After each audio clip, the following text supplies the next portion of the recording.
جا رہا ہوں۔ ملک پاکستان بنے کو تقریباً 76 سال ہو چکے۔ ملک پاکستان بننے کے بعد تیسری نسل پروان چڑھ رہی ہے اور ان کے ذہنوں میں چند سوالات ہیں۔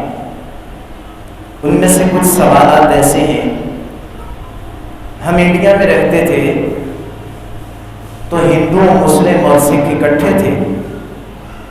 کیا مسئلہ تھا؟ کون سی ٹینشن تھی کہ ہم نے اپنا الگ ملک بنا لیا؟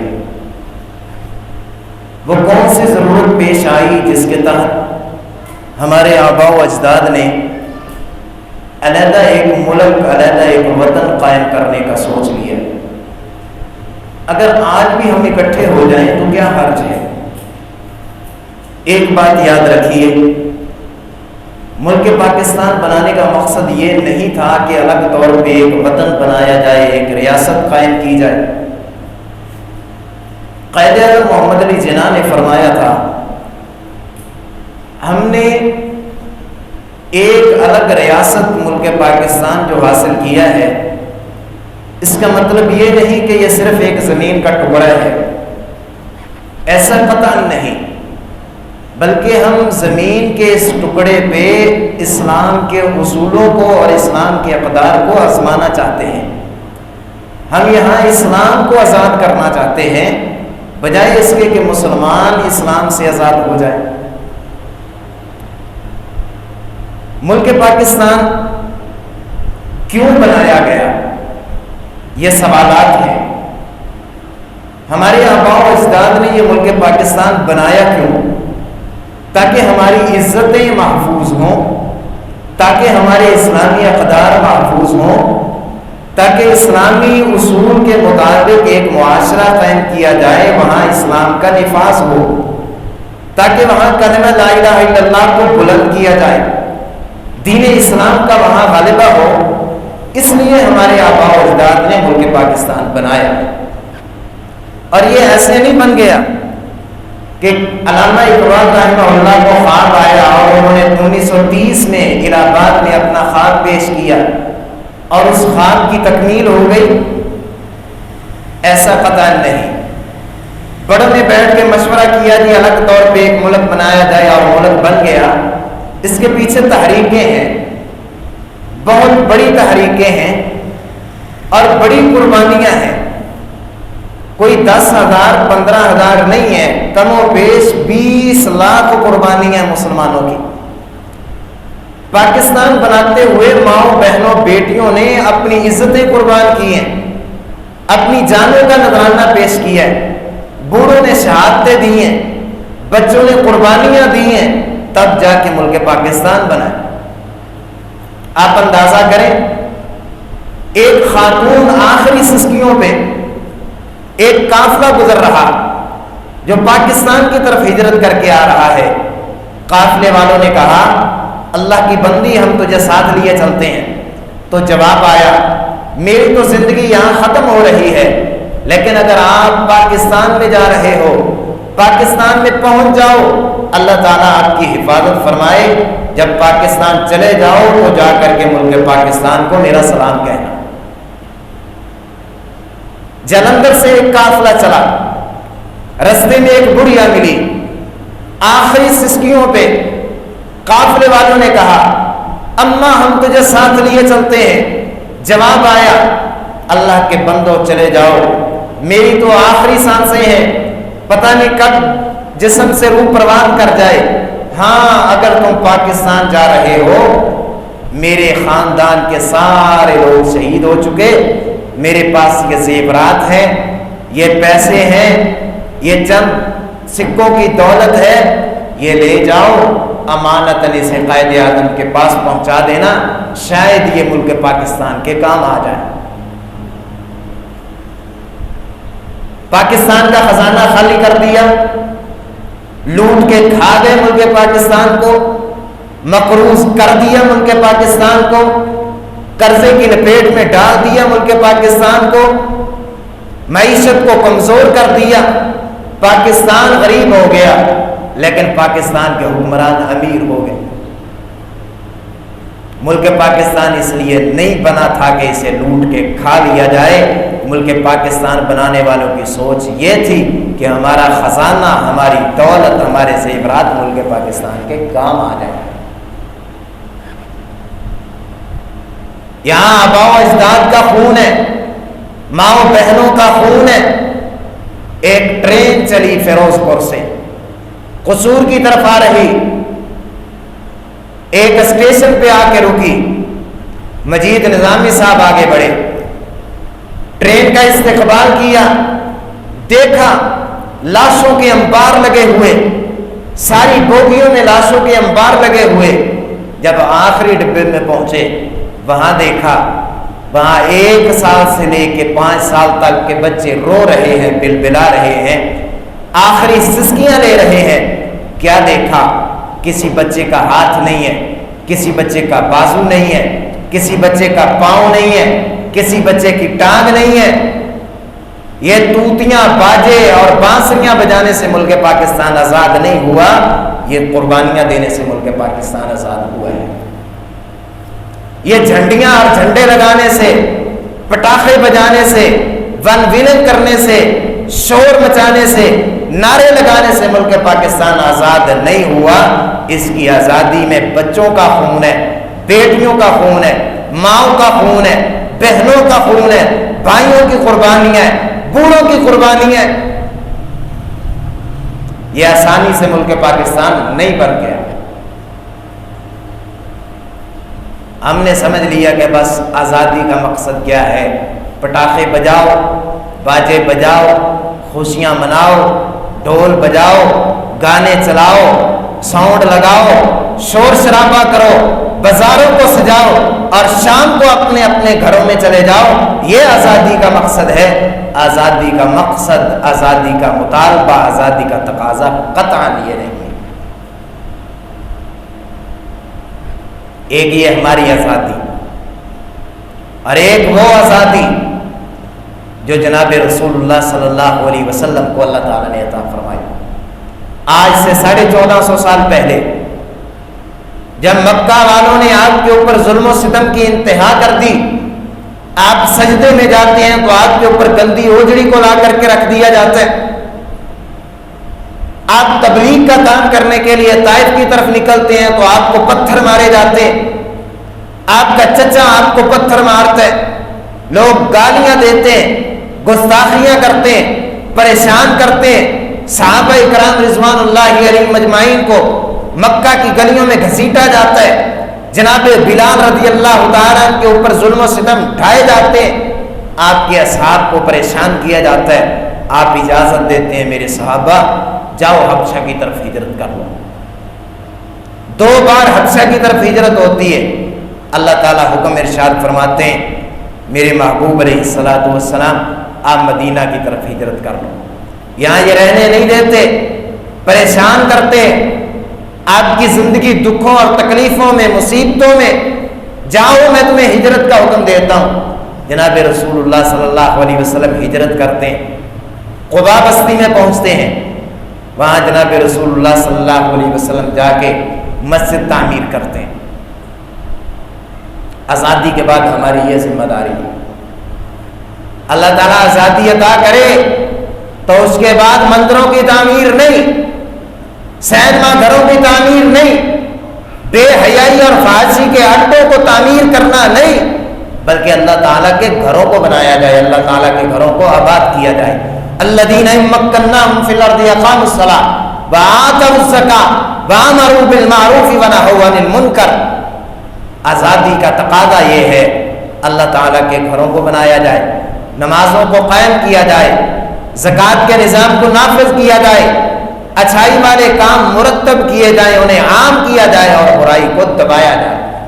یہ آزادی کا تقاضا ہے. ہم آزاد تو ہوئے، یاد آئے علامہ محقق فاضل الشیخ ارشاد الحق قصری حفظہ اللہ تعالی فرماتے ہیں ملک پاکستان انگریزوں سے تو ہم نے آزاد کر لیا، انگریزوں سے تو ہم نے اس ملک کو آزاد کروا لیا، لیکن انگریزوں کے پالے ہوئے غلاموں سے آج تک ہم اس ملک کو آزاد نہیں کروا سکے. معاملہ کچھ یوں ہوا، 1947 میں ملک پاکستان بنا، 1949 میں وزیر اعظم بنے لیاقت علی خان، 1949 میں اکابرین بیٹھے، انہوں نے سوچا ملک پاکستان تو ہم نے اسلام کے لیے بنایا تھا، کیوں نہ بیٹھ کے اسلامی اصول و ضوابط قائم کیے جائیں اور مرتب کیے جائیں اور انہیں نافذ کیا جائے۔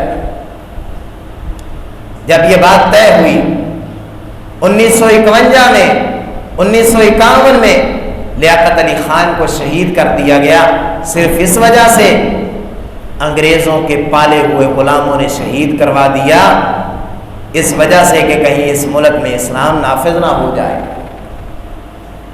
یہ ملک بنا تھا انگریز کی غلامی کے لیے نہیں، جناب رسول اللہ صلی اللہ علیہ وسلم کی غلامی کے لیے۔ جناب رسول اللہ صلی اللہ علیہ وسلم قباء میں پہنچتے ہیں، مسجد تعمیر کرتے ہیں، مدینہ میں پہنچتے ہیں، مسجد بناتے ہیں۔ میں یہاں یہ بات کھل کے کہہ دینا چاہتا ہوں، آپ نے بدر لڑی ہے، احد لڑی ہے، حنین لڑی ہے، احزاب لڑی ہے، خندق لڑی ہے، جناب رسول اللہ صلی اللہ علیہ وسلم نے مدینہ سے یہودیوں کو نکالا ہے۔ یہ سارے غزوات، آپ کا تلوار اٹھانا، آپ کا ہجرت کرنا، جناب رسول اللہ صلی اللہ علیہ وسلم کا صرف اپنی آزادی کے لیے تھا۔ جب اللہ تعالیٰ نے آزادی عطا فرما دی تو آپ نے پھر نمازوں کو قائم کیا، اللہ تعالیٰ کے گھر تعمیر کیے، زکوٰۃ کا نظام قائم کیا اور اسلامی نظام کو نافذ کر دیا۔ آزادی کے بعد آزادی کا تقاضا اور ہماری ذمہ داری یہ ہے کہ ہم اللہ تعالیٰ کی ذات کا شکریہ ادا کریں۔ رب کی دھرتی، رب کا نظام، ان الحکم الا للہ، اللہ تعالیٰ نے حکمرانی دی، اقتدار دیا۔ حضرت داؤد علیہ السلام کو حکم ارشاد فرمایا، میرے محبوب علیہ السلام داؤد پیغمبر، میری دھرتی پہ اگر تجھے میں نے اقتدار عطا کر دیا ہے تو اس کا تقاضا یہ ہے میری دھرتی پہ میرے نظام کو قائم کر دیا جائے۔ اہل کتاب کو اللہ تعالیٰ نے فرعون اور آل فرعون سے آزاد کیا، تقاضا یہ رکھا، ذمہ داری یہ رکھی، او اہل کتاب میں نے تمہیں آزادی عطا فرمائی، میں نے تمہیں اقتدار دیا، حکومت دی، قیادت اور سیادت دی، سب کچھ میں نے عطا کر دیا، لیکن تمہاری ذمہ داری اور اس آزادی کا تقاضا یہ ہے اس دھرتی کے اوپر میرے نظام کو قائم کر دیا جائے۔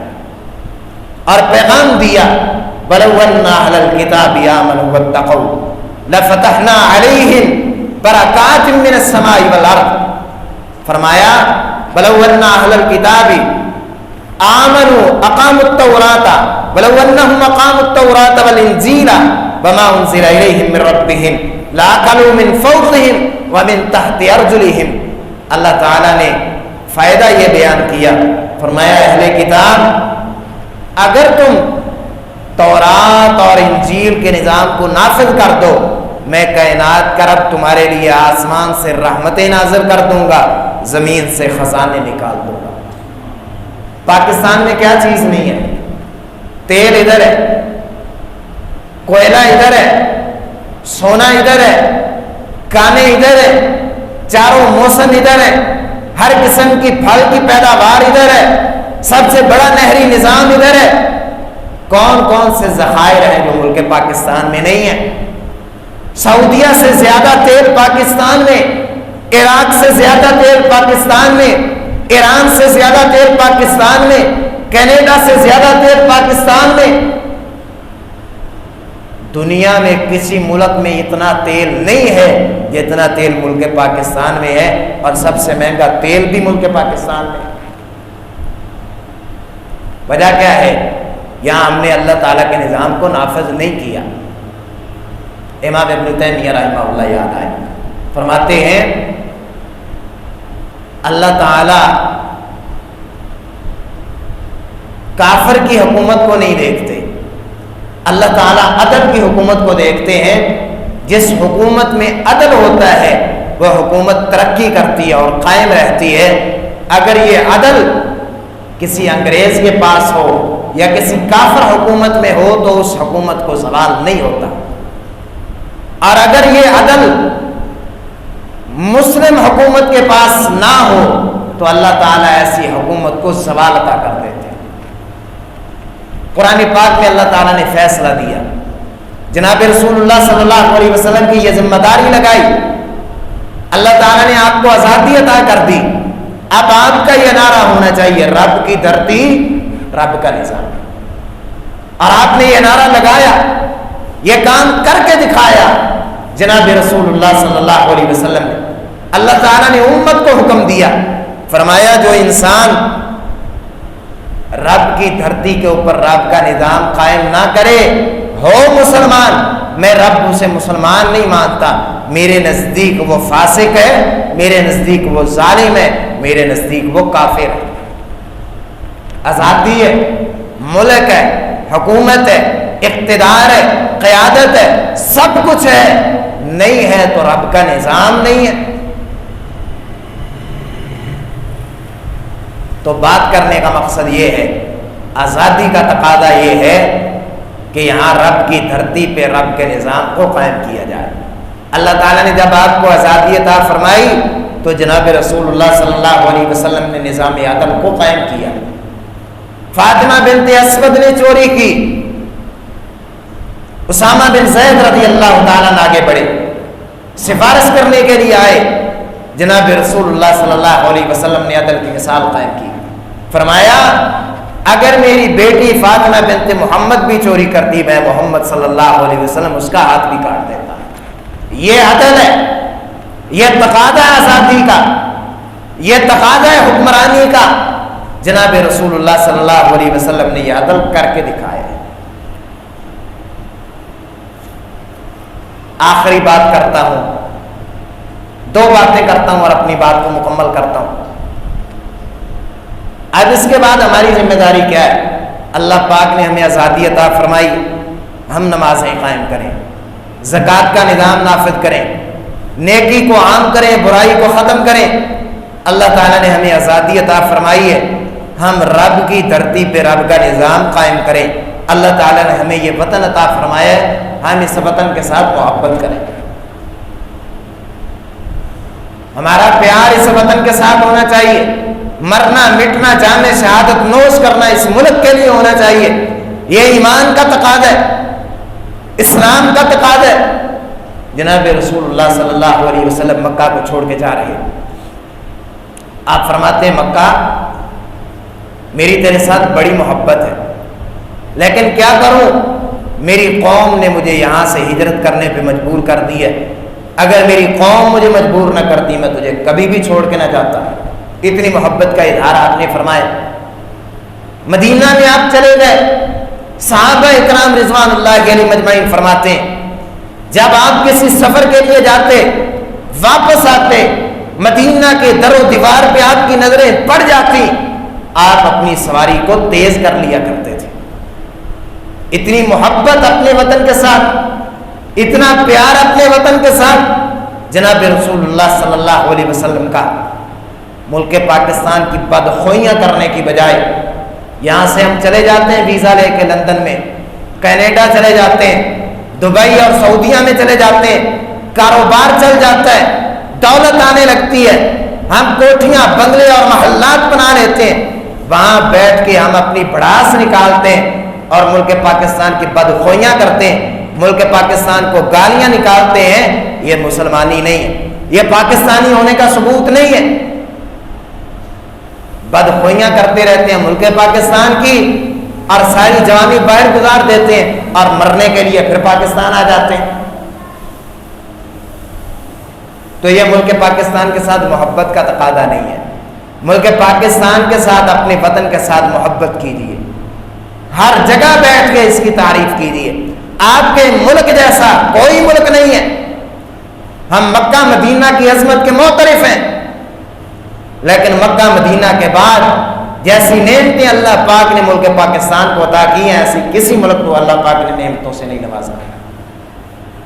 کبھی کبھی بیٹھ کے اللہ تعالیٰ کے انعامات اللہ تعالیٰ کی نعمتوں کو شمار کرتے ہوئے کبھی کبھی یہ بات بھی اپنی زبان سے کہہ دیا کریں، میرے اللہ بڑے ملک ہیں دنیا میں، ہم مکہ مدینہ کی عظمت کے معترف ہیں الہ العالمین، لیکن ہم یہ بات سمجھتے ہیں مکہ مدینہ کے بعد جو نعمتیں تو نے ہمیں عطا فرمائی ہیں، ملک پاکستان اتنا ملک ہمیں عظیم عطا فرمایا، اس جیسا ملک کائنات میں کوئی نہیں۔ اب آزادی کے بعد ہمارا آخری طریقہ کار اور ہماری آخری ذمہ داری کیا ہے؟ آزادی کا مطلب یہ نہیں توتیاں باجے بجائے جائیں، پٹاخے مارے جائیں، موٹر سائیکل کا ٹائر اٹھا کے ون ویلن کی جائے، شور شرابہ کیا جائے، گانے لگائے جائیں۔ آزادی کا تقاضا یہ ہے کہ اللہ تعالیٰ کا شکر ادا کیا جائے۔ اللہ پاک نے ہمیں آزادی عطا فرمائی ہے، ہم انگریز کے ظلم سے آزاد ہوئے، ہم ہندوستانیوں کے ہندوؤں کے ظلموں سے آزاد ہوئے، سکھوں کے ظلموں سے آزاد ہوئے۔ اگر آزادی کی قدر و قیمت پوچھنی ہے تو کشمیر کے مظلوم مسلمانوں سے پوچھئے، شام اور فلسطین اور حلب کے مسلمانوں سے پوچھئے آزادی کتنی بڑی نعمت ہے۔ اس آزادی پہ اللہ تعالیٰ کا شکر ادا کیجئے۔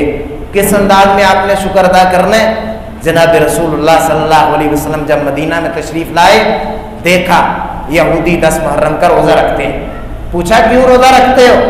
جواب آیا اللہ پاک نے 10 محرم کو ہمیں فرعون اور آل فرعون سے آزادی عطا کی تھی، اس خوشی میں ہم روزہ رکھتے ہیں۔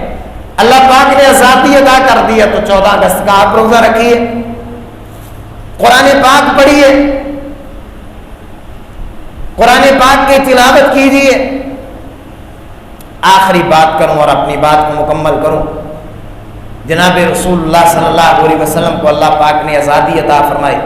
ایک تو ہم مدینہ میں گئے، مکہ والوں سے جان چھوٹی، مدینہ میں آپ پہنچے، اور دوسرا سن 8 ہجری میں جب اللہ تعالیٰ نے مکہ فتح کر کے دکھایا، اللہ پاک نے اپنا وعدہ پورا فرمایا، مکہ فتح ہوا۔ حضرت علی بن ابی طالب رضی اللہ تعالیٰ عنہ کی بہن ہمشیرہ حضرت ام ہانی رضی اللہ تعالیٰ عنہ بیان فرماتی ہیں پہلے آپ چاش کی 2 رکعتیں پڑھا کرتے تھے، جس دن مکہ فتح ہوا جناب رسول اللہ صلی اللہ علیہ وسلم نے غسل فرمایا اور 2 رکعتوں کی بجائے آپ نے 8 رکعتیں نماز چاشت ادا کی۔ 2 شکرانے کے نفل پڑھ کے اللہ تعالیٰ کے سامنے بیٹھ کے دعا کیجئے، ملک پاکستان کی سلامتی کے لیے، فوج کے تحفظ کے لیے، فوج کے لیے دعائیں کیجئے، ملک پاکستان کے لیے دعائیں کیجئے۔ یہ ہماری ذمہ داری ہے آزادی کے بعد کہ اللہ پاک نے آزادی عطا فرما دی، روزہ رکھیے، قرآن پاک پڑھیے، نفل نوافل پڑھیے، دعا کیجئے، اللہ تعالیٰ کا شکر ادا کیجئے۔ الہ العالمین تیرا شکر ہے کہ تو نے ہمیں ہندوؤں سے آزاد کیا، سکھوں سے آزادی دلائی، انگریزوں سے آزادی دلائی۔ وما توفیقی الا باللہ علیہ توکلت و الیہ انیب۔ بسم اللہ الرحمن الرحیم، الحمدللہ رب العالمین والعاقبۃ للمتقین، اللہم صلی علی محمد وعلی آل محمد کما صلیت علی ابراہیم وعلی